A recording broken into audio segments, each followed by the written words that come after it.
जय प्रभुपाद जय श्रील प्रभुपाद जय प्रभुपाद जय श्रील प्रभुपाद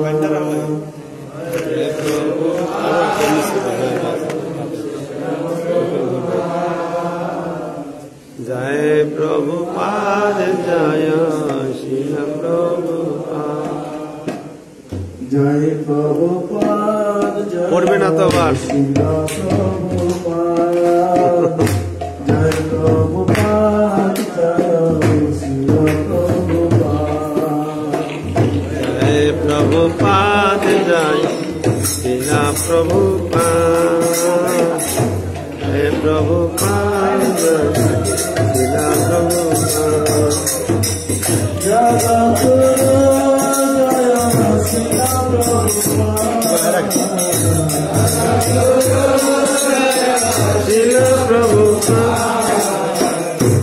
जगद्गुरु जय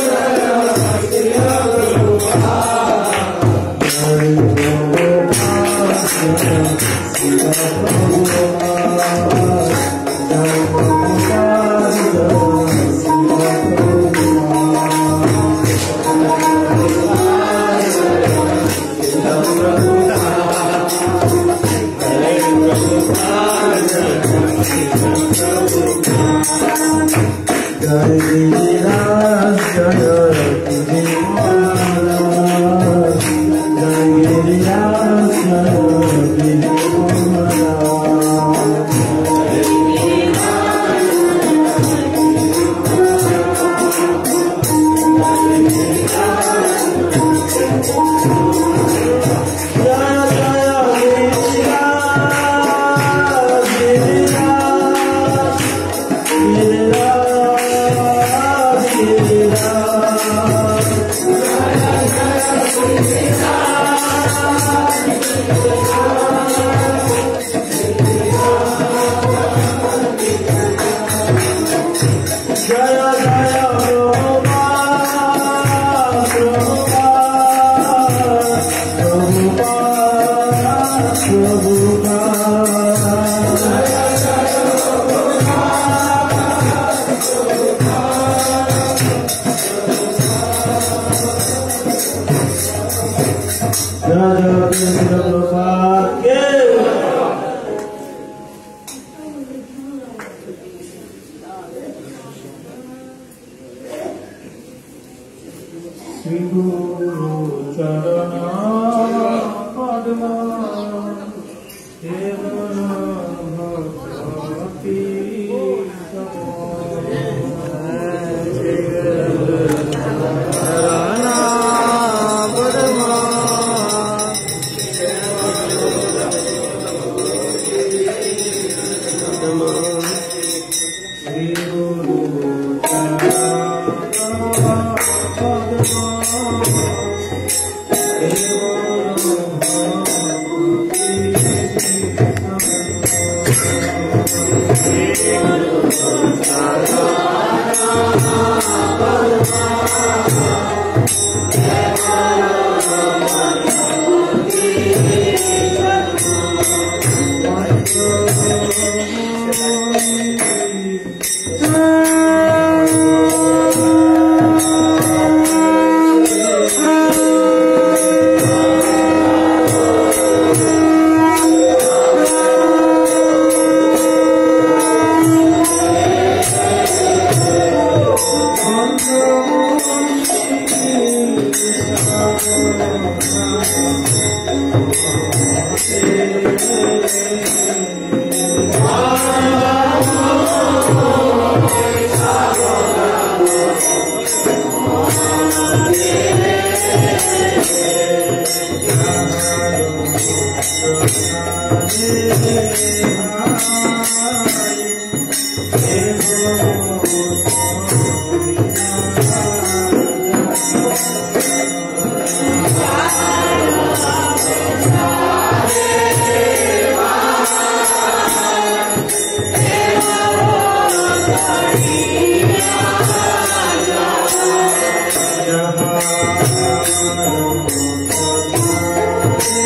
ISKCON Acharya Vrinda ki Jai ISKCON Beauty Bangla Acharya His Divine Grace A.C. Bhaktivedanta Swami Srila Prabhupada ki Singh गुरु 64 की गौरी अमर प्रतिष्ठाता ठाकुर भक्ति सिद्धांत सरस्वती गोस्वामी महाराज श्रील प्रभुपाद की साक्षात वैराग्य मूर्ति श्रील गौर किशोरदास भवानी महाराज की सच्चिदानंद श्रील भक्ति विनोद ठाकुर की वैष्णव सार्वभौम श्रील जगन्नाथ दास भवानी महाराज की जय रूप सनातन भक्त रघुनाथ श्री जी गोपाल भक्त दास रघुनाथ स्वयं स्वामीगण की जय श्री कृष्ण चैतन्य प्रभु नित्यानंद श्री अद्वैत गदाधर श्रीवासादि गौर भक्त वृंद की श्री श्री राधा कृष्ण गोप गोपी श्याम कुंड राधा कुंड गिरि गोवर्धन की श्री श्री राधा माधव पंचतत्व सिंहदेव जगन्नाथ बलदेव सुभद्रा महारानी सुभदर्शन सिंगारावती की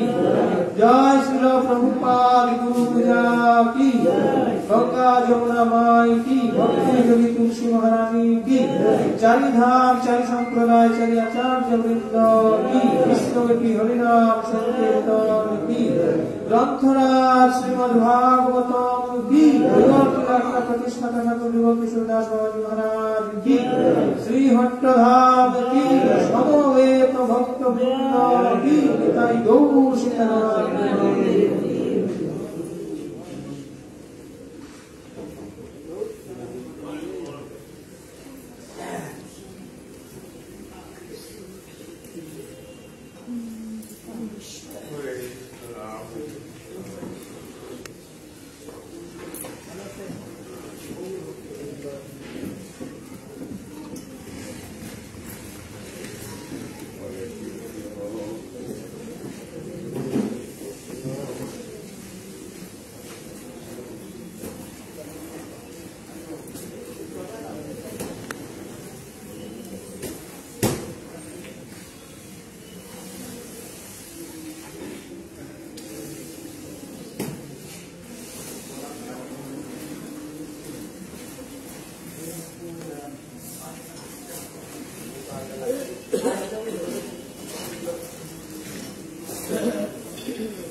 জুতার উপরে পড়বে জুতার উপরে পড়বে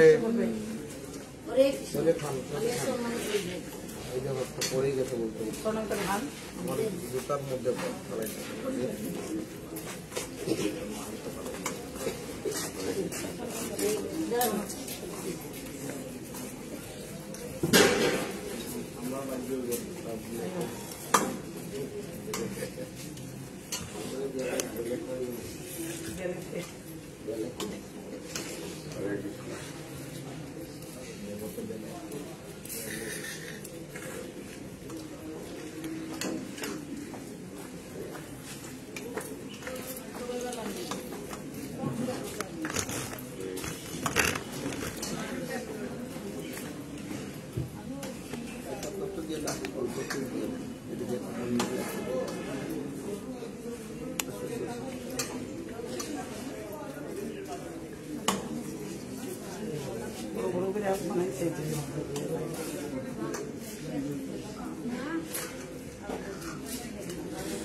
ভগবানের একটু স্বাদ দোয়া জোড়া এগুলো ভগবানের অদরা মৃত বুঝছে মাগো তুমি দর্শক কিভাবে ওইদিকে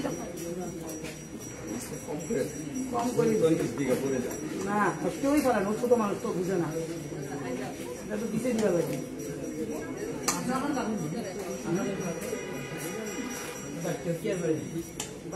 নিজের খাওয়া রাখছে নেই এমনি ধরো না এইভাবে ধরো নিজেটা পরে যাবে মাঝখানে থাকবে হ্যাঁ না ফাঁকেটা পরে যাবে তো এই মাঝের তাল খাই নিবে হরে কৃষ্ণ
श्लोक में 13 থেকে 17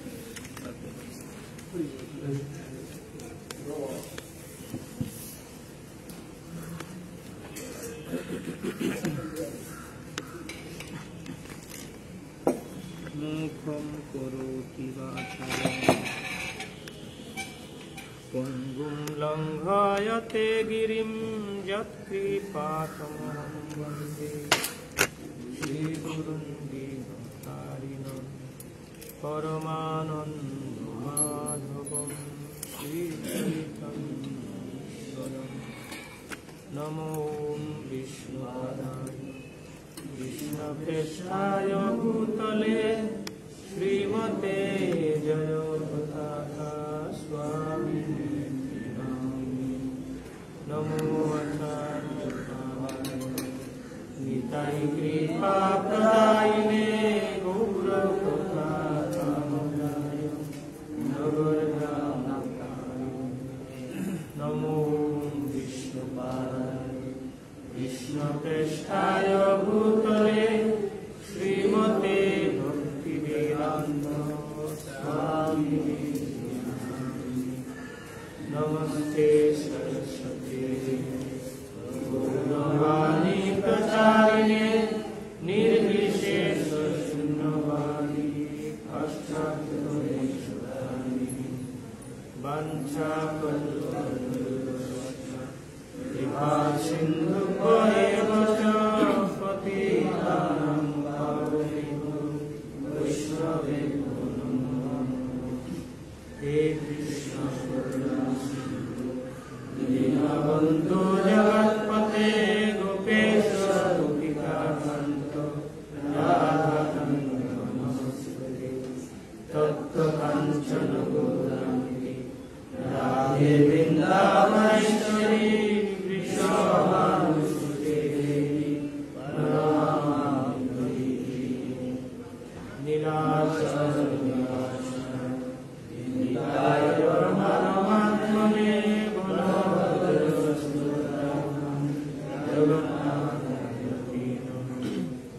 गोविन्दाय केशवस्य च विष्णु भक्ति देवी सत्यवत्यै नमो जय श्री कृष्ण चैतन्य प्रभु नित्यानंद श्री हरे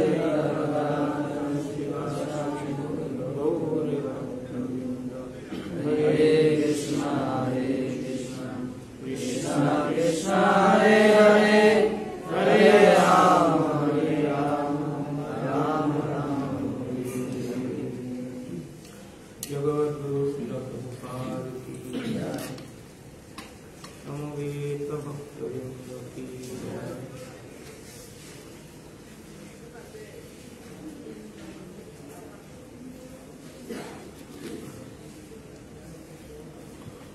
ग्रंथराज श्रीमद्भागवतम की जय। श्रीमद्भागवतम दशम स्कंध 38 অধ্যায় অক্রূরের বৃন্দাবনে আগমন। আজকে আমরা 13 নম্বর শ্লোক থেকে 17 নম্বর শ্লোক পর্যন্ত শ্রবণ করব। 17 নম্বর শ্লোকটি বোর্ডে লিখে আছে।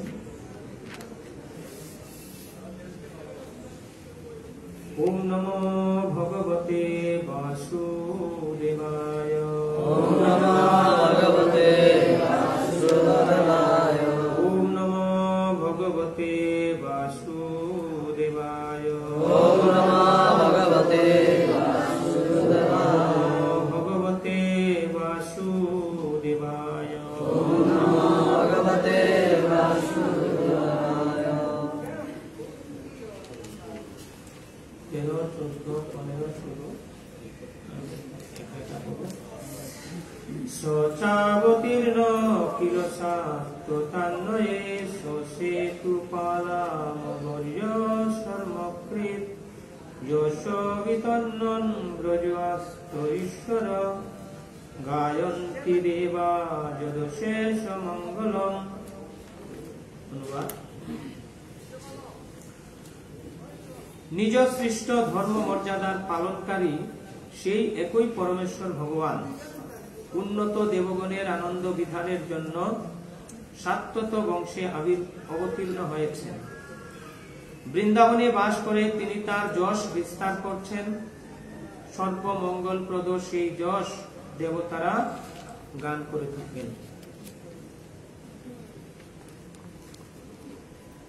তন্তজ্জনূনম মহতাং গতিম গুরুম ত্রৈলোক্যকান্তম দৃশ্যমন মহোৎসবম রূপম দধানম শ্রীয়ীপ্সিতাস্পদম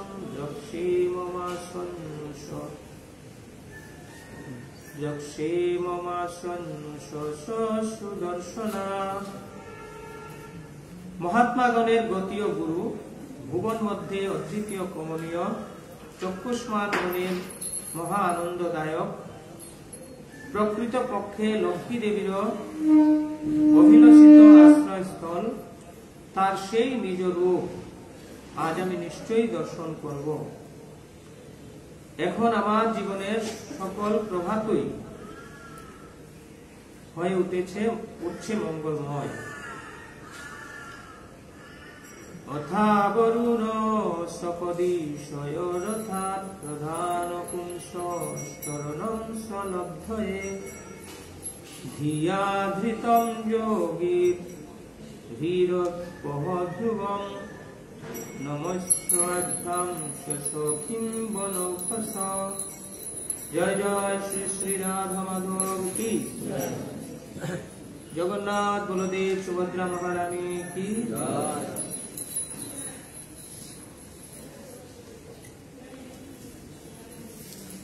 অতঃপর আমি তৎক্ষণাৎ রথ থেকে অবতরণ করে পরমেশ্বর ভগবান কৃষ্ণ বলরামের শ্রীচরণ কমলে প্রণাম নিবেদন করব।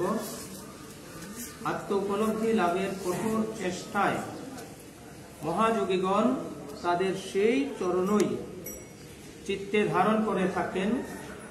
আমি ভগবানের গোপবালক সখাবৃন্দ সকল বৃন্দাবন বাসীদেরও প্রণাম নিবেদন করব। অত্যঙ্ঘ্রিমূলে পতিতস্য মে বিভো শিরস্য ধাস্যन् নিজহস্তপঙ্কজম দত্তাহয়ং কালভুজং গরম্ভসা প্রদ্যেদিতানাং শরণৈষিণাং নৃণাম। আমি যখন তার চরণে পতিত হব তখন সর্বশক্তিমান ভগবান আমার মস্তকে তার করকমল স্থাপন করবেন। বলশালী সর্পের মতো মহাকাল দ্বারা অত্যন্ত উদ্বিগ্ন হয়ে যারা তার আশ্রয় প্রার্থনা করেন, এই হাত তাদের সকল ভয় দূর করে। শ্লোক নম্বর 17 সবাই বলেন। সমর্হণ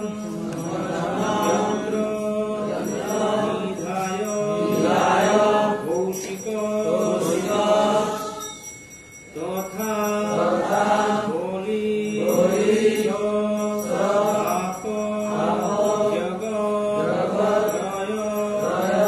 ইন্দ্রতা বিহারে ব্রজযোষিতা স্পর্শেন সৌগন্ধিক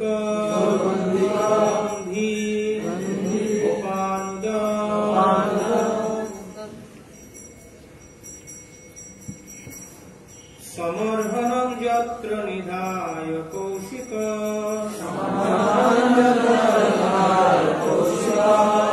তথা বলিষ্টাপজগত্র ইন্দ্রতা যদ্যা বিহারে ব্রজযোষিতাং শ্রম স্পর্শেন সৌগন্ধিক গন্ধপানুদ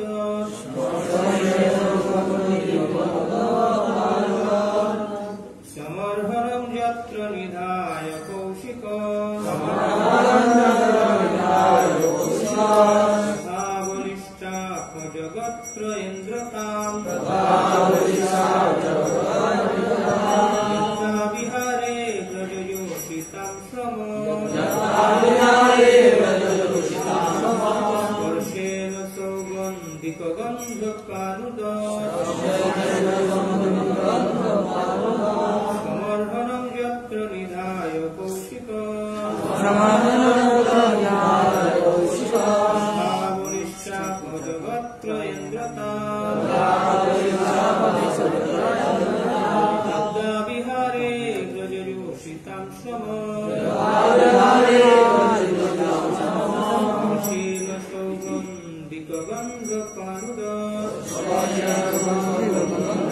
স্পর্শেন সৌগন্ধিক গন্ধপানুদ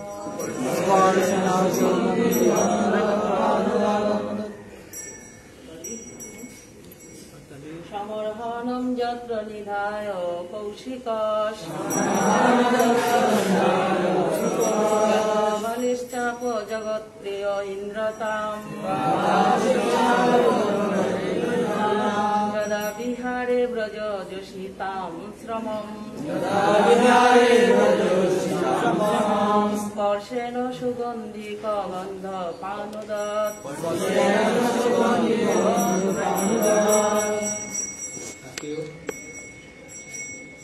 সমর্হণম যত্র নিধায় কৌশিকা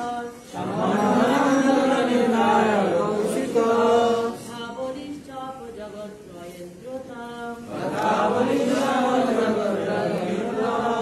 জনকাবিহারে ব্রজয়োষিতাম সমম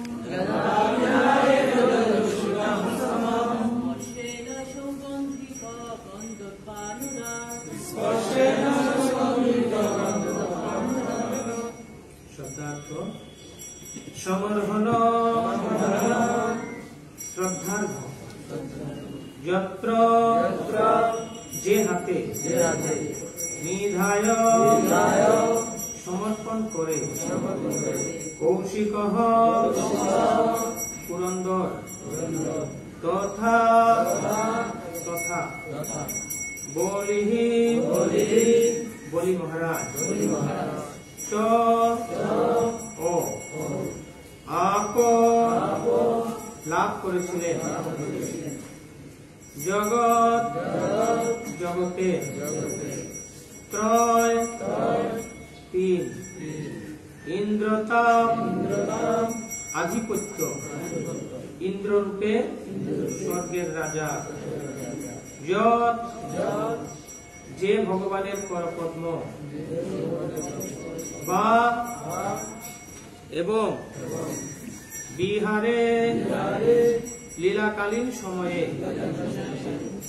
রাস নৃত্যের সময়ে ব্রজযোষিতাম ব্রজের নারীগণের শ্রমম ক্লান্তি স্পর্শেন তাদের স্পর্শ দ্বারা সৌগন্ধিক সুগন্ধি ফুলের মতো গন্ধ উপানুদ দূর করেছেন অনুবাদ এবং তাৎপর্য করেছেন জগৎগুরু শ্রীল প্রভুপাদের কৃপাধন্য শিষ্যবর্গ। জয় জগৎগুরু শ্রীল প্রভুপাদ কি ইস্কন আচার্যবৃন্দ কি। সেই করকমলে সবাই বলবেন সেই করকমলে শ্রদ্ধার্ঘ অর্পণ করে পুরন্দর ও বলি স্বর্গের রাজা ইন্দ্রের মর্যাদা লাভ করেছিলেন এবং রাস নৃত্যের আনন্দময় লীলায় ভগবান যখন গোপীগণের শ্বেত বিন্দু মুছে দিয়ে তাদের ক্লান্তি দূর করলেন, তাদের মুখমণ্ডলের স্পর্শজনিত সেই হাত সুগন্ধি ফুলের মতোই সুভাষিত হয়েছিল।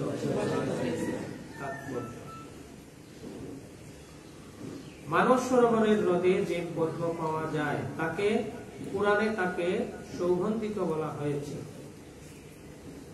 গোপীগণের সুন্দর মুখমণ্ডলের স্পর্শে ভগবান কৃষ্ণের করকমল সেই ফুলের সুগন্ধ লাভ করেছিল। এই বিশেষ ঘটনাটি যা রাসলীলার সময় ঘটেছিল দশম স্কন্ধের ত্রয়োস্ত্রিংশ অধ্যায়ে বর্ণনা করা হয়েছে। এখানেই শ্রীল প্রভুপাদ শিষ্যগণ বক্তব্য সমাপ্ত। হরে কৃষ্ণ হরে কৃষ্ণ কৃষ্ণ কৃষ্ণ হরে হরে হরে রাম হরে রাম রাম রাম হরে হরে। আমরা ধারাবাহিক ভাবে শ্রীমদ ভাগবতম দশম স্কন্ধ থেকে শ্রবণ করছি। এই অধ্যায়ে বৃন্দাবনের অক্রূরের আগমন। তো আমরা এই দশম স্কন্ধের পূর্বে অক্রূরের সম্পর্কে তেমন কিছু শ্রবণ করিনি। শ্রীমদ ভাগবতমে এক দুইবার নাম উল্লেখ হয়েছে, ইঙ্গিতে কিছু আমরা পেয়েছিলাম। তো আরো পরে আরো কয়েকটি অধ্যায়ে আমরা অক্রূর চরিত্র সম্পর্কে বিস্তারিতভাবে জানব। তো অক্রূরের যে চরিত্র অপূর্ব, এবং আমরা যেরকম বিদুর নীতি শুনি একইভাবে অক্রূর নীতিও প্রসিদ্ধ অক্রূর নীতি রয়েছে, যা থেকে একজন ব্যক্তি তার জীবনের বিশেষ একটি ক্ষেত্র, বিশেষ একটি জটিল পরিস্থিতি যখন তিনি অনুপ্রেরণা পেতে পারেন। কিরকম পরিস্থিতি? এরকম একটা অবস্থাতে আপনি অবস্থান করছেন যেখানে আপনি ছাড়া সবাই আপনার বিরুদ্ধে অবস্থান করছে, সবাই আপনার বিপক্ষে অবস্থান করছে। কংস যখন শূরসেনকে, কংসের পিতাকে তার সিংহাসন থেকে সরিয়ে নিজে রাজ সিংহাসনে অধিষ্ঠিত হলেন, তখন যত ভক্ত ছিল এই বংশে, এই রাজ্যে, মথুরাতে, হয় তাদেরকে কারাবন্দী করেছেন, না হয় রাজ্য থেকে নির্বাসন দিয়েছেন, অথবা প্রাণে নিধন করেছেন। যারা কংসের অনুসারী, আসুরিক স্বভাব সম্পন্ন, শুধু তারাই মুক্তভাবে মথুরাতে বিচরণ করছে। তো অক্রূর একজন নিষ্ঠাবান বিষ্ণু ভক্ত, মহারাজ শূরসেনের অত্যন্ত প্রিয় পাত্র এবং এই রাজ্যের একজন মন্ত্রী।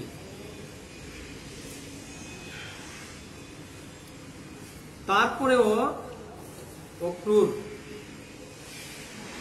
অক্রূরই একমাত্র ব্যক্তি যাকে কংস নির্বাসনও দেননি, কারাবন্দীও করেননি, আবার হত্যাও করেননি। অক্রূর কিভাবে এই পরিস্থিতিটাকে ম্যানেজ করেছিলেন? এমন না যে কংস বা কংসের অনুচরেরা যারা আছে তাদের অক্রূরের সাথে একটু ভালো সম্পর্ক ছিল, যার কাছ থেকে বিশেষ কিছু সুবিধা পেতে পারে সেই জন্য তাকে মুক্ত রেখেছে। বাহ্যিক কোনো সুবিধাও ছিল না। এবং কংস যেভাবে মথুরাতে অবস্থান করছিলেন, অক্রূর যেভাবে মথুরাতে অবস্থান করছিলেন, কেউ ছিল না অক্রূরের পক্ষে যারা অক্রূরকে সমর্থন করবে, কষ্ট পেলে একটু সান্ত্বনা দেবে, কোনো কিছু করতে গেলে কেউ একটু অনুপ্রেরণা দিবে। অক্রূরের মথুরা পরিত্যাগ করার মতো অনেক সুযোগ ছিল। ঠিক যেমন বিদুরজি যখন হস্তিনাপুরে অপমানিত হলেন, তিনি হস্তিনাপুর পরিত্যাগ করে তীর্থ দর্শনে চলে গেলেন। কেউ যখন সংসার পরিত্যাগ করে সাধুবেশ ধারণ করে, তখন তার উপরে আর কেউ অন্যায় অত্যাচার করে না। তো অক্রূরও চাইলে এই পথ অবলম্বন করতে পারতেন, কিন্তু না, অক্রূর এই কাজ করেননি। তিনি মথুরাতেই অবস্থান করছিলেন। কি জন্য, কিভাবে তিনি কংসকে ম্যানেজ করেছিলেন, আর কেনই বা তিনি এই বিরূপ পরিস্থিতিতে মথুরাতে অবস্থান করছিলেন? এর একটা বিশেষ কারণ হচ্ছে, অক্রূরের বিশ্বাস ছিল যে কংসের এই অত্যাচার অতি শীঘ্রই অবশ্যই বন্ধ হবে, ভগবান কংসকে নিধন করবেন। কংস কখন এত অ্যাগ্রেসিভ হয়ে উঠেছে? যখন সে ভবিষ্যৎবাণী শুনেছে, দেবকীর গর্ভজাত অষ্টম গর্ভের সন্তান তোমাকে হত্যা করবে। এরপর থেকে কংস আগে যেরকম আসুরিক স্বভাব সম্পন্ন ছিল, এর থেকে 1000 গুণ বেশি আসুরিক হয়ে উঠেছে। অক্রুরও এই ভবিষ্যৎবাণী শুনেছিলেন। তো অক্রুরের পূর্ণ বিশ্বাস ছিল অবশ্যই ভগবান আবির্ভূত হবেন এবং তিনি অবশ্যই কংসের এই দৌরাত্ম্য সমাপ্ত করবেন। যদিও প্রতিকূল পরিস্থিতি ছিল, অনেক স্যাক্রিফাইস করে অক্রুর মথুরাতে ছিলেন। আরো একটা গুরুত্বপূর্ণ কারণ ছিল, যেহেতু সমস্ত ভক্তেরা সুরসেন আদি যত বিষ্ণু ভক্তি পরায়ণ সৎ স্বভাব সম্পন্ন মানুষ যারা কারারুদ্ধ ছিল, তো তাদেরকে উৎসাহ যোগানোর জন্য অক্রুর এখানে অবস্থান করছিলেন। যারা কারাবন্দী আছে তাদের জন্য একটা বিরাট অনুপ্রেরণার বিষয় ছিল যে এখনো পর্যন্ত অক্রুর মুক্ত আছে, আর অক্রুর মুক্ত আছে মানে আমাদের মুক্তির জন্য সে একটা না একটা উপায় খুঁজবে, আমাদের জন্য সে কিছু না কিছু করবে। তো অক্রুরের বাইরে এইভাবে মুক্তভাবে বিচরণ যারা কারাবন্দী ছিল তাদের বেঁচে থাকার একটা অবলম্বন ছিল। অক্রুর যেহেতু আছে অবশ্যই আমাদের একটা গতি হবে। অক্রুর তাদেরকে উৎসাহ যোগানোর জন্য মথুরাতে ভক্তদের অবর্তমানে ভক্তির যে প্রবাহ এটিকে বাঁচিয়ে রাখার জন্য, টিকিয়ে রাখার জন্য অক্রুর অবস্থান করছিলেন। যদিও অক্রুর কংসের নির্দেশ অনুযায়ী জীবনযাপন করছিলেন, কংসের নির্দেশ অনুযায়ী রাজ্য পরিচালনায় কংসকে সহযোগিতা করছিলেন, তথাপিও অক্রুর ব্যক্তিগতভাবে বিষ্ণু ভক্তি পরায়ণ ছিলেন, তিনি তা নিষ্ঠা সহকারেই করতেন। যদিও কংস জানত যে অক্রুর বিষ্ণু ভক্তি পরায়ণ, এই অক্রুরকে বাঁচিয়ে রাখা কংসের জন্য অনেক গুরুত্বপূর্ণ ছিল, কারণ মহারাজ সুরসেনের সমস্ত গোপন তত্ত্ব, গোপনীয় রাজকোষ সবকিছু সম্বন্ধে অক্রুর ভালোভাবে অবগত ছিল। এখন অক্রুরকে যদি নির্বাসন দেয়, কারাবন্দী করে রাখে অথবা প্রাণেবধ করে, তাহলে কংস বিরাট বড় ক্ষতির সম্মুখীন হবে। কোথায় কি আছে গোপন সম্পদ, গোপন তত্ত্ব, এগুলি কংসের জানা ছিল না। বিদুরজি যেমন কি বলে হস্তিনাপুরের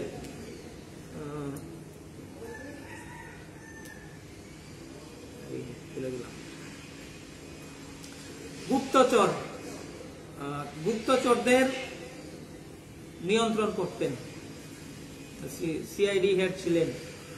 তো একইভাবে অক্রুর মথুরার এই গুপ্তচরদের প্রধান ছিলেন।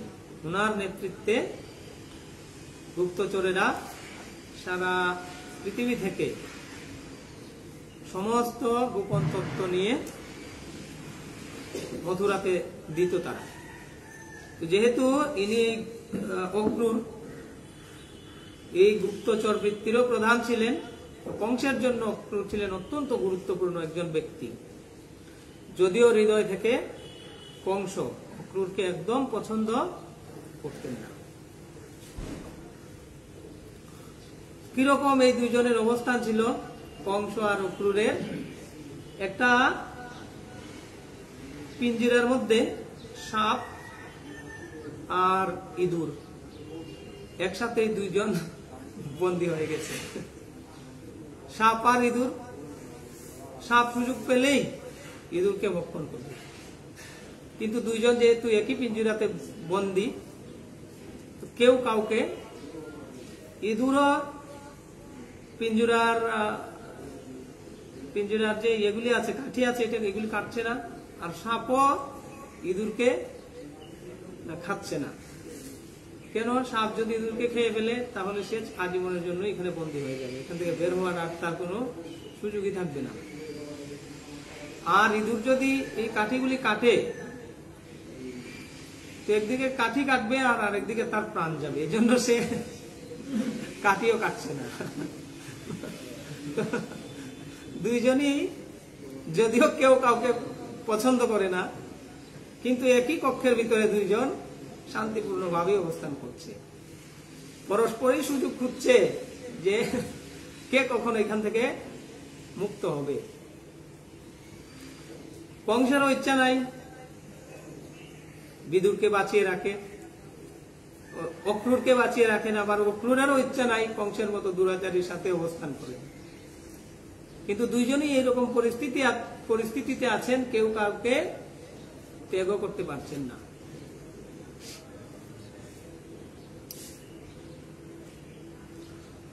তো এখন কংস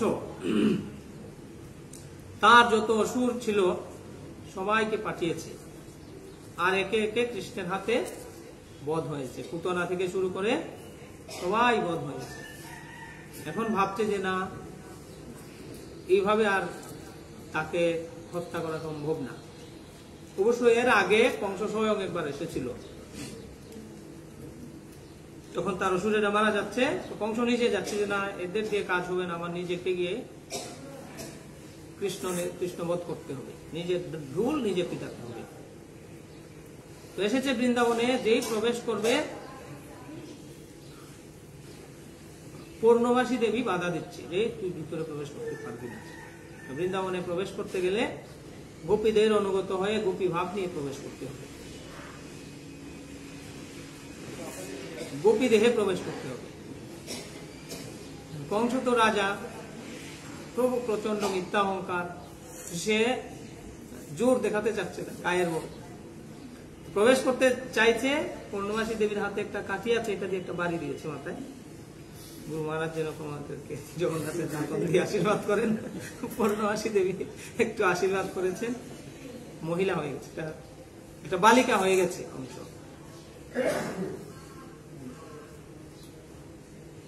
এখন চাইলে তুই প্রবেশ করতে পারবি, কিন্তু যেহেতু স্ত্রীদেহ পেয়েছিস তুই চাইলে প্রবেশ করতে পারবি, কিন্তু তোর করার কিছু নাই। বডিটা পেয়েছে একটা বালিকার, কিন্তু তার ভিতরের অভিমানটা তো কংসের, মানে ভিতরটা কংস আর শরীরটা একটা ছোট্ট বালিকার, একটা ছোট্ট মেয়ে। শরীরটা ছোট্ট মেয়ের হলেও ভিতরটা যেহেতু কংসের মতোই তর্জন গর্জন করার চেষ্টা করছে, তার বল প্রয়োগ করার জন্য চেষ্টা করছে, কিন্তু এখন তো শক্তি নাই গায়ে। বৃন্দাবনে কংসের এই শক্তি চলে না। কিছুক্ষণ পরে তখন কংস বুঝতে পেরেছে যে না, এখানে আমার পক্ষে সম্ভব না, আবার বৃন্দাবনের বাউন্ডারি ত্যাগ করেছে, তার কংস দেহ আসুরিক দেহ ফিরে পেয়েছে, চুপচাপ কাউকে না বলে না জানিয়ে আবার নতুন ফিরে গেছে। জানালে লজ্জার বিষয়, কংস সেইভাবে অপমানিত হয়ে গেছে। এরপরে ভাবছে যে না, বৃন্দাবনে প্রবেশ করে কৃষ্ণকে হত্যা করার মতো শক্তি আমার নাই। আমার অনুচরদেরকেও, যারা মহাবলবান দেবতারা পর্যন্ত যাদেরকে ভয় পায়, তাদেরকেও পাঠিয়েছি, তারা একে একে সবাই নিহত হয়েছে। তো এখন যদি কৃষ্ণকে বধ করতে হয়, তাহলে তাকে বৃন্দাবনের বাইরে বের করে নিয়ে আসবে। আর বৃন্দাবনের বাইরে বের করে নিয়ে আসার জন্য উপায় খুঁজে পেলেন যে আমি নিমন্ত্রণ করলে তো আসবে না। আর কৃষ্ণ ক্ষত্রিয় না, ক্ষত্রিয়কে যদি কেউ চ্যালেঞ্জ করে, ক্ষত্রিয় অবশ্যই এই চ্যালেঞ্জ রাখে।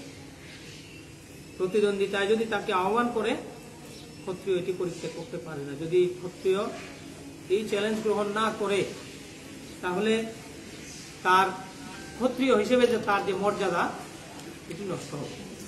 কৃষ্ণ তো বৈশ্যকে চ্যালেঞ্জ করে লাভ নাই। যদি একজন রাজা বৈশ্যকে যুদ্ধের জন্য চ্যালেঞ্জ করে, তো এটা রাজার ডিসক্রেডিট। কংস এত শক্তিশালী একজন রাজা, একজন বৈশ্যের ছেলেকে, যে কিনা এখনো পর্যন্ত কিশোর, তাকে দ্বন্দ্ব যুদ্ধের জন্য আহ্বান করবে, তো এটা আহ্বান করাই কংসের পরাজয়। যৌক্তিকভাবে নীতিগতভাবে কংস আবার যুদ্ধের জন্য আহ্বান করতে পারে না। এখন কি করবেন? কিন্তু জানে যে আমার মৃত্যু এর হাতেই হবে। যদি আমি না মারি, আমি যদি তাকে না মারি তাহলে সে আমাকে মারবে। মারার জন্য কৌশল কি? তাকে কৌশলে বৃন্দাবন থেকে বাইরে নিয়ে আসা। কংসের ধারণা আমি যেহেতু বৃন্দাবনের ভিতরে প্রবেশ করতে গিয়েছিলাম তখন আমি শক্তিহীন হয়ে গেছি। কৃষ্ণ যখন বৃন্দাবনের বাইরে চলে আসবে, বের হয়ে চলে আসবে, তখন কৃষ্ণ শক্তিহীন হয়ে পড়বে আর খুব সহজেই আমি তাকে হত্যা করতে পারবো। কৃষ্ণের শক্তিকে কংস অ্যাপ্রিসিয়েট করছে না, কিন্তু বৃন্দাবনের শক্তিকে অ্যাপ্রিসিয়েট করছে। যে স্থানটার এইরকম একটা বিশেষ প্রভাব আছে আমি গিয়ে নিজে গিয়ে উপলব্ধি করলাম। যেই প্রবেশ করতে চেয়েছি মেয়ে হয়ে গেছি, কংসের মতো আর আসরিক শক্তি আর নাই। নিশ্চয়ই আমার যে অসুর সেনারা গিয়েছে, পুতনা সহ যারা অকাসুর বকাসুর, এরা সবাই বৃন্দাবনে প্রবেশ করার কারণে শক্তি হারিয়েছে, শক্তিহীন হয়ে গেছে, আর অতি সহজেই কংসের নন্দ মহারাজের এই পুত্রটাকে, দেবকীর পুত্রটাকে হত্যা করেছে। যদি তাকে বাইরে নিয়ে আসি তাহলে তার আর শক্তি থাকবে না। তা আনার জন্য অক্রুরকে নির্বাচন করলেন, যে অক্রুর একমাত্র ব্যক্তি যার প্রতি বৃন্দাবনবাসীর ভরসা আছে। এরা সবাই জানে অক্রুর হচ্ছে মহারাজ সুরসেনের অত্যন্ত প্রিয় পাত্র, অত্যন্ত নীতিবান এবং ভক্তিপরায়ণ একজন ব্যক্তি। তো অক্রুর এই উভয় পক্ষেরই ভরসার পাত্র। কংসেরও আবার বৃন্দাবনবাসীরও। আবার সম্পর্কে অক্রুর হচ্ছে কৃষ্ণের কাকা। যদি তাকে পাঠানো হয় নন্দ মহারাজও তাকে দিতে, কৃষ্ণ বলরামকে দিতে দ্বিধাবোধ করবে না। এখন অক্রুরকে বৃন্দাবনে পাঠাচ্ছে। এর আগে অক্রুরের অনেক ইচ্ছা ছিল যে কৃষ্ণকে এসে দর্শন করবেন, কিন্তু যেহেতু কংসের মন্ত্রী, কংসের সেবক, সেই জন্য অক্রুরের ইচ্ছা থাকলেও কৃষ্ণকে দর্শন করার জন্য বৃন্দাবনে আসতে পারেন। যত দিন যাচ্ছে কৃষ্ণকে দর্শনের যে আকাঙ্ক্ষা আরো বেশি ঘনীভূত হচ্ছে, আরো প্রবল হচ্ছে দিন দিন। দীর্ঘ 11 বছর পরে কৃষ্ণের আবির্ভাবের এখন কংস তাকে কৃষ্ণ দর্শনের সুযোগ দিচ্ছে। অক্রুর তুমি যাও, কৃষ্ণ বলরামকে গিয়ে নিয়ে আসো। আর অক্রুরজি যাচ্ছে। অক্রুর জানেন কৃষ্ণের প্রভাব প্রতিপত্তি, কৃষ্ণ যে পরমেশ্বর ভগবান, কৃষ্ণের হাতেই যে কংসের নিধন হবে। পূর্ববর্তী শ্লোকগুলিতে অক্রুর এগুলি বর্ণনা করছিলেন। তো অক্রুর রওনা দেওয়ার পর থেকেই তিনি বৃন্দাবনের ভাবনায় প্রবেশ করেছেন যে আমার কি সৌভাগ্য, আমি এতদিন পরে কৃষ্ণের দর্শনের জন্য বৃন্দাবনে যাচ্ছি, আমি কৃষ্ণ বলরামের দর্শন পাবো। বৃন্দাবনের ভূমির কথা ভাবছে যে আমি বৃন্দাবনে প্রবেশ করে বৃন্দাবনের ভূমিতে গোড়াগুড়ি দেব, বৃন্দাবনের ধুলি আমার গায়ে লাগবে। কংসের মতো দুরাচারীর আনুগত্য স্বীকার করে আমি যেভাবে পাপকে সমর্থন দিচ্ছি, বৃন্দাবনের ধুলির স্পর্শে আমি এই পাপ থেকে মুক্ত হব। আমি যখন কৃষ্ণকে গিয়ে দর্শন করব, তো কৃষ্ণ হাস্যোজ্জ্বল বদনে আমার দিকে এগিয়ে আসবেন, তিনি হাত তুলে আমাকে আশীর্বাদ করবেন, আমাকে ধরে তুলবেন, আমাকে আলিঙ্গন করবেন। তো কৃষ্ণের হস্তের কথা ভাবতে গিয়ে 16 নম্বর শ্লোকে বিদুরজি অক্রুরজি বর্ণনা করছেন যে আমি যখন তার চরণে পতিত হব, অপি অঙ্ঘ্রি মূলে পতিতস্য মে বিভু, আমি যখন সেই প্রভুর চরণ কমলে পতিত হব, শিরসি অধাস্য নিজ হস্ত পঙ্কজম,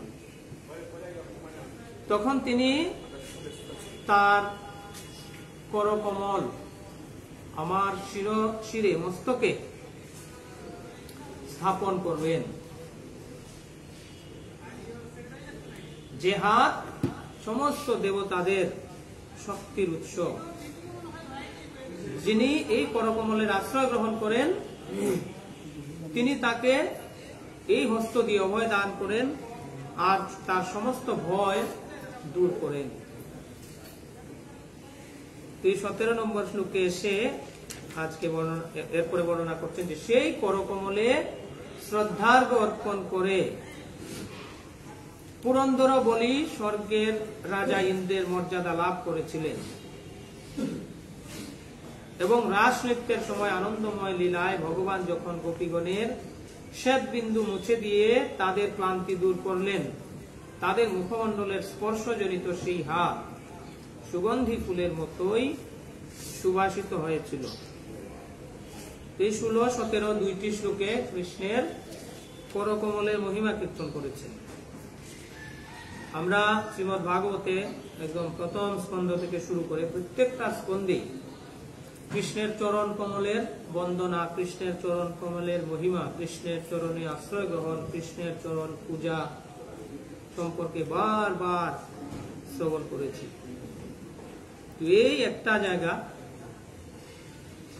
এই দুইটা শ্লোক ভাগবতে, যে দুইটা শ্লোক বিশেষভাবে ভগবানের করকমলের মহিমা কীর্তন করে।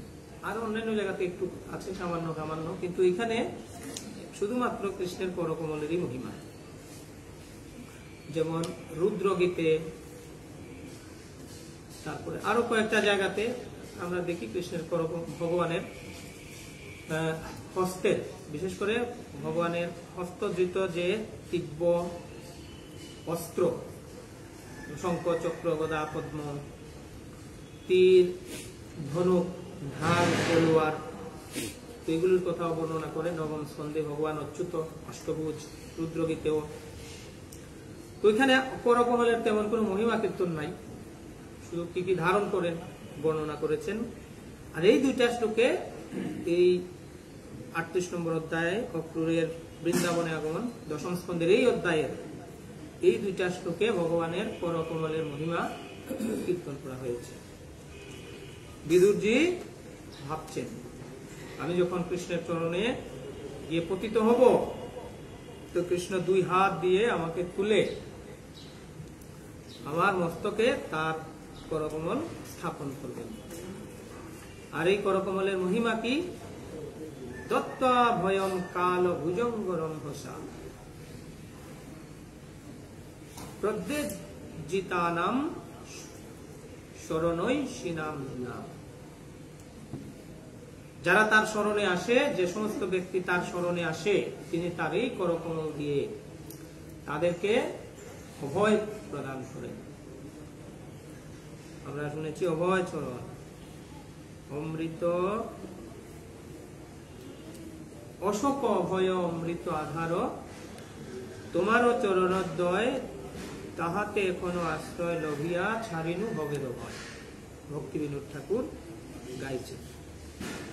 নিতাই পদকমল কোটি চন্দ্র সুশীতল, যে ছায়ায় জগৎ জুড়ায়। গৌরাঙ্গের দুটি পদ, যারও ধন সম্পদ। এইভাবে ভগবানের চরণের অনেক মহিমা কীর্তিত হচ্ছে।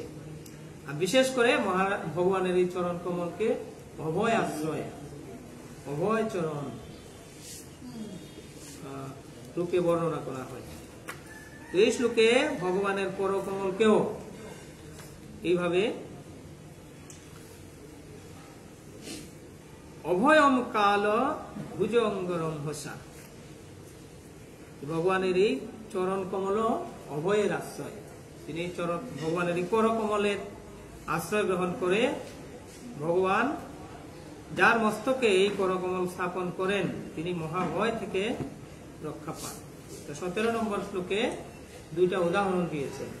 পূর্বে কি এরকম হয়েছে? হ্যাঁ, হয়েছে। কার কার ক্ষেত্রে? ইন্দ্র আর বলি মহারাজের। ইন্দ্র কৃষ্ণের আশীর্বাদে ইন্দ্রপদ লাভ করেছেন, বলি মহারাজও কৃষ্ণের আশীর্বাদে স্বর্গের রাজত্ব পেয়েছিলেন। স্বর্গবাসীগণকে স্বর্গ থেকে বিতাড়িত করে বলি মহারাজও স্বর্গের রাজা হয়েছিলেন। তো আমার এত সৌভাগ্য, অক্রুরজি ভাবছেন, আমার এত সৌভাগ্য যে আমি আজকে ভগবানের সেই করকমলের স্পর্শ পেতে যাচ্ছি। ভগবানের সেই করকমল আমার মস্তকে স্থাপিত হবে। এই হস্তের আরো মহিমা কি, দাস নৃত্যের সময় ব্রজগোপীগণ যখন তারা নৃত্য করতে করতে ঘর্মাক্ত হয়েছিলেন, তো কৃষ্ণ তার এই করকমল দিয়ে, হস্ত দিয়ে তাদের ঘাম মুছে দিয়েছিলেন। আর এর ফলে কৃষ্ণের হাত, এই স্পর্শজনিত কৃষ্ণের হাত সুগন্ধি হয়ে উঠেছিল ব্রজগোপীদের ঘামে। কিসের মতো, স্পর্শেন সৌগন্ধিক গন্ধ গন্ধি অপানুদর, একটা বিশেষ রকমের পদ্ম ফুল। সৌগন্ধিক মানে মানস সরোবরে যে পদ্ম ফুটে, যে পদ্ম ফুল ফুটে, এই পদ্ম ফুলটাকে বলে সৌগন্ধিক। এই ব্রহ্মাণ্ডে যত পদ্ম ফুল ফুটে এর মধ্যে সব থেকে বেশি সুগন্ধি, সব থেকে সুগন্ধি হচ্ছে এই মানস সরোবরের পদ্ম। তো কৃষ্ণের শ্রীহস্তের গন্ধকে মানস সরোবরে প্রস্ফুটিত পদ্মের সুগন্ধের সাথে তুলনা করছেন। কৃষ্ণের হাতে এত সুগন্ধ কি জন্য? কারণ কৃষ্ণ ব্রজগোপীদের ঘাম মুছেছিলেন। এই হচ্ছে বৃন্দাবনের বৈশিষ্ট্য, বৃন্দাবনবাসীদের বৈশিষ্ট্য। আমাদের যদি শরীর একটু ঘামে, মানুষ দূর দিয়ে ঘুরে যাবে না, কিন্তু ব্রজবাসীদের ঘাম কৃষ্ণের হাতকে পর্যন্ত সুগন্ধি করে তুলে। আমরা কল্পনা করতে পারি, ছোট্ট একটা লীলা বলি। আমাদের পরমারাধ্য গুরুদেব ছিল জয় পতাকা স্বামী গুরু মহারাজের, শ্রীপাদ চিন্ময় কৃষ্ণদাস ব্রহ্মচারী প্রভু বলেছিলেন, প্রভু এবার 2007 অথবা 8 সাল হবে না, 6 অথবা 8 আগে প্রভু মায়াপুরে ব্যাস পূজাতে গিয়েছেন, ব্যাস পূজাতে অংশগ্রহণ করবেন। তো ওনার সুযোগ হয়েছে গুরু মহারাজের সেবা করা, গুরু মহারাজের একটু বপু সেবা করা। তো প্রভু গুরু মহারাজের সেবা করছেন। তো এই গুরু মহারাজ একটা প্রোগ্রাম থেকে এসেছেন, আর প্রোগ্রাম থেকে যখন গুরু মহারাজের গাড়ি থেকে নেমে গুরু মহারাজের ভবনে যাবেন, তো এখানে যতটুকু ডিস্টেন্স আছে অনেক ভক্ত, আর বেশ পূজার সময় তো অনেক ভক্ত সমাগম হয় মায়াপুরে, এত ভক্ত সমাগম হয়েছে, একটু জায়গা পার হতেই গুরু মহারাজ একটু ঘেমে গেছে। হুড়াহুড়ি কে কার আগে গুরু মহারাজকে একটু স্পর্শ করবেন, একটু প্রণাম করবেন। আর এই সময় তো মানুষের বাহ্য জ্ঞান থাকে না, ভাবাবিষ্ট হয়ে যায়। আর 12টা বাজে গুরু মহারাজের, উনি তো ভাবাবিষ্ট না, আমরা ভাবাবিষ্ট, কারণ আমাদের একটা ইন্টেনশন আছে, টেনশন আছে, একটু কৃপা নেব। গুরু মহারাজ একদম ক্লান্ত হয়ে গেছেন, এত অনেক দূর থেকে প্রোগ্রাম থেকে এসেছেন, আবার এত মানুষের ভিড়, আবার ওনার সবার প্রতি করুণাও, ঘেমে গেছেন। ঘেমে গুরু মহারাজের যে বস্ত্র ভিজে গেছে। তো রুমে প্রবেশ করেই গুরু মহারাজ বেডের মধ্যে শুয়ে পড়েছেন, আর ইয়ে করতেছেন যে আমি টায়ার্ড, এরা আমাকে এখন খুব বিরক্ত করেছে। গুরু মহারাজের ইয়েতে উঠার সময় চিন্ময় প্রভু যেহেতু গুরু মহারাজের সেবা পেয়েছেন, উনি গিয়ে গুরু মহারাজকে মানে কি করবেন বুঝে উঠতে পারতেছেন না, যেহেতু রেগুলার সেবা করেন না, ফার্স্ট টাইম সেবা সুযোগ পেয়েছেন। গুরু মহারাজ খুলে খুলে গুরু মহারাজের বস্ত্রগুলি দিচ্ছে, যেগুলি ইয়ে করতে হবে, ধৌত করতে হবে, খুলে খুলে দিচ্ছে। আর চিন্ময় প্রভু বস্ত্রগুলি হাতে নিচ্ছে, ঘামে ভিজে গেছে যেহেতু, হাতে নিলে তো স্বাভাবিক মানে দুর্গন্ধ হওয়ার কথা। চিন্ময়বাবু বলছেন যে আমি দেখলাম যে আমি হাতে নিচ্ছি, হাতও ভিজে যাচ্ছে, কিন্তু কোনো গন্ধ নাই, কোনো দুর্গন্ধ নাই। ভাবলাম মনে হয় এখানে একটু পারফিউম টারফিউম ছিল, এই জন্য মনে হয় না, না। তো আমি যখন বস্ত্রগুলি নিয়ে বাইরে গেলাম তো বারবার আমি শুকে দেখলাম যে আসলে কেমন, যদি দুর্গন্ধ হয় কোনো অসুবিধা নেই।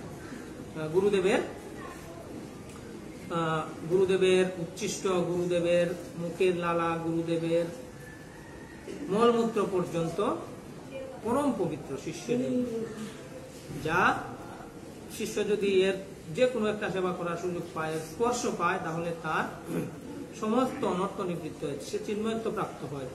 যেমন ছিল নরোত্তম দাস ঠাকুর মহাশয়। লোকনাথ গোস্বামী তিনি যেখানে মলত্যাগ করতেন, নরোত্তম দাস ঠাকুর গিয়ে গোপনে খুব সযত্নে এই মল তিনি পরিষ্কার করতেন হাত দিয়ে।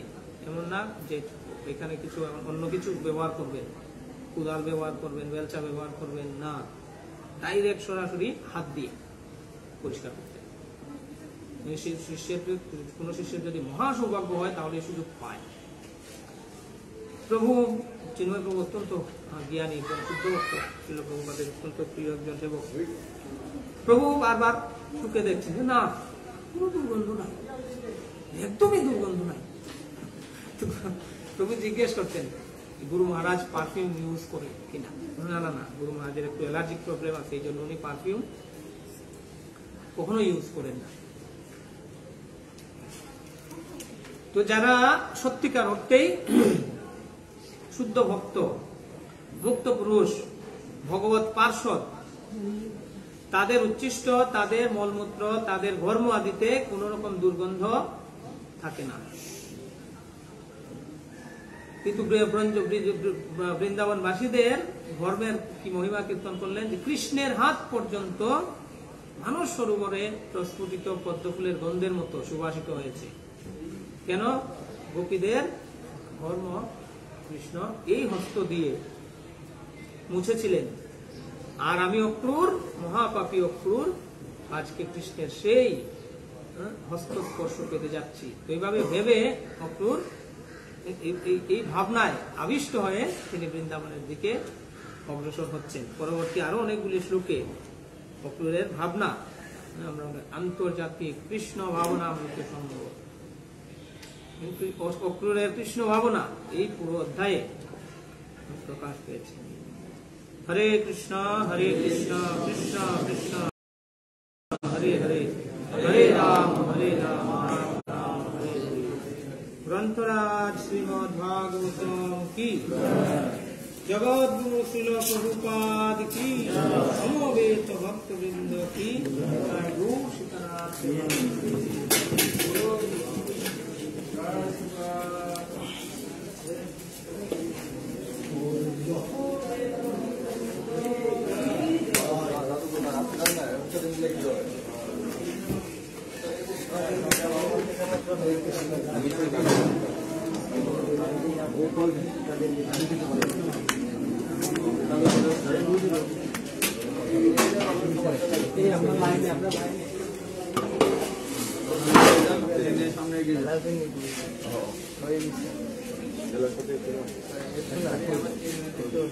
যাবে না, তুই প্রথম মাইক তুই বক্তি দিত না ভগবানের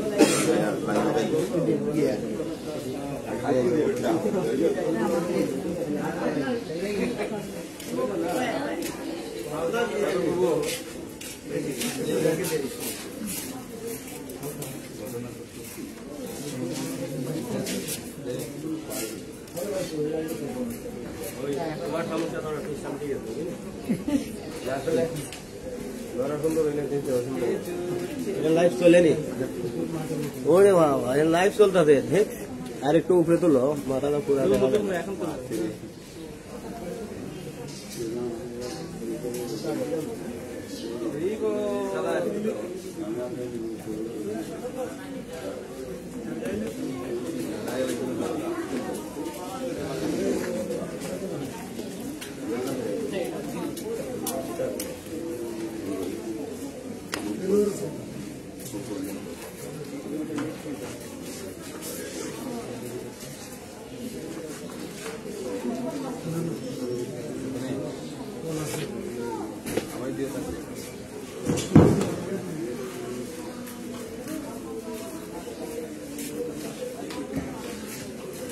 Durkulo. Pol di mana?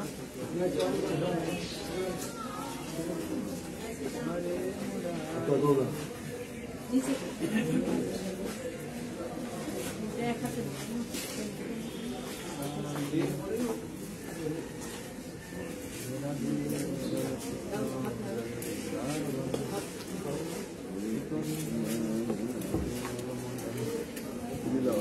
Hati मिल जाए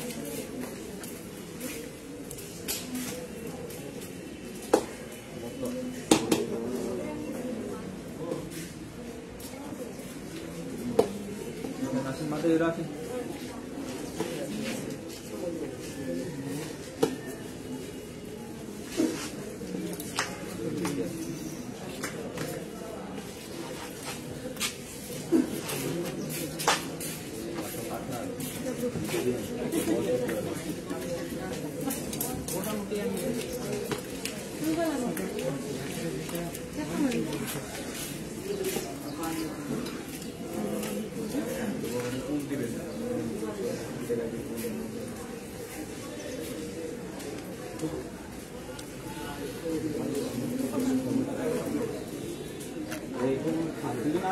तुम्हारा टेंशन लगी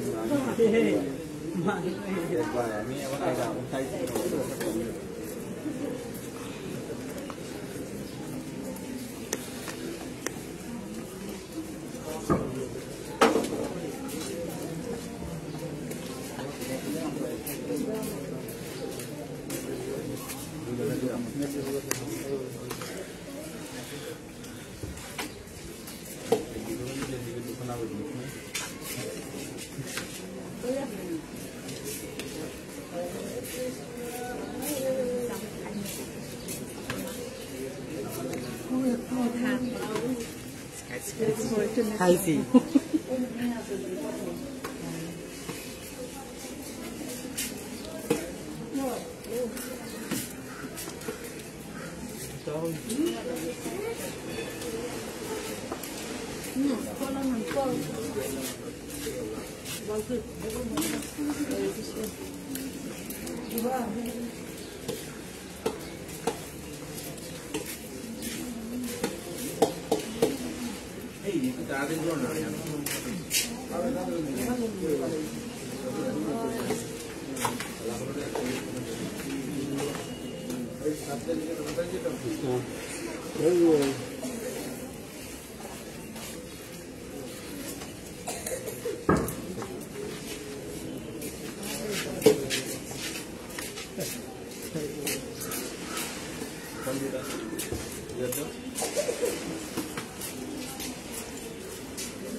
जय जय महाप्रसाद की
না আপনি দিয়ে যাও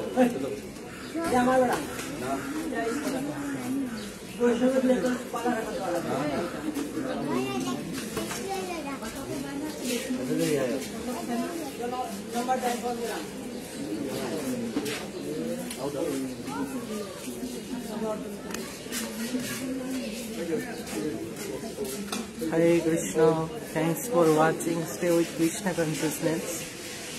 Srila Prabhupada.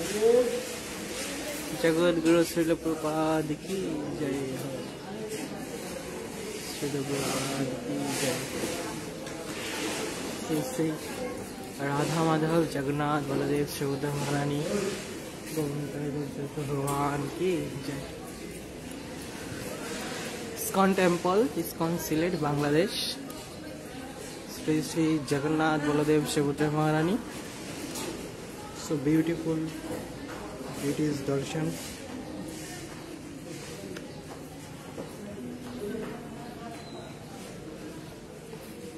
Jai Jai Jagannath Baladev Subhadra Maharani ki jai ho. Sri Sri Radha Madhav Nishmadev Panchayat Nite Bhagwan ki jai ho. Thanks for watching. Hare Krishna. Chant Hare Krishna and be happy. Hare Bol.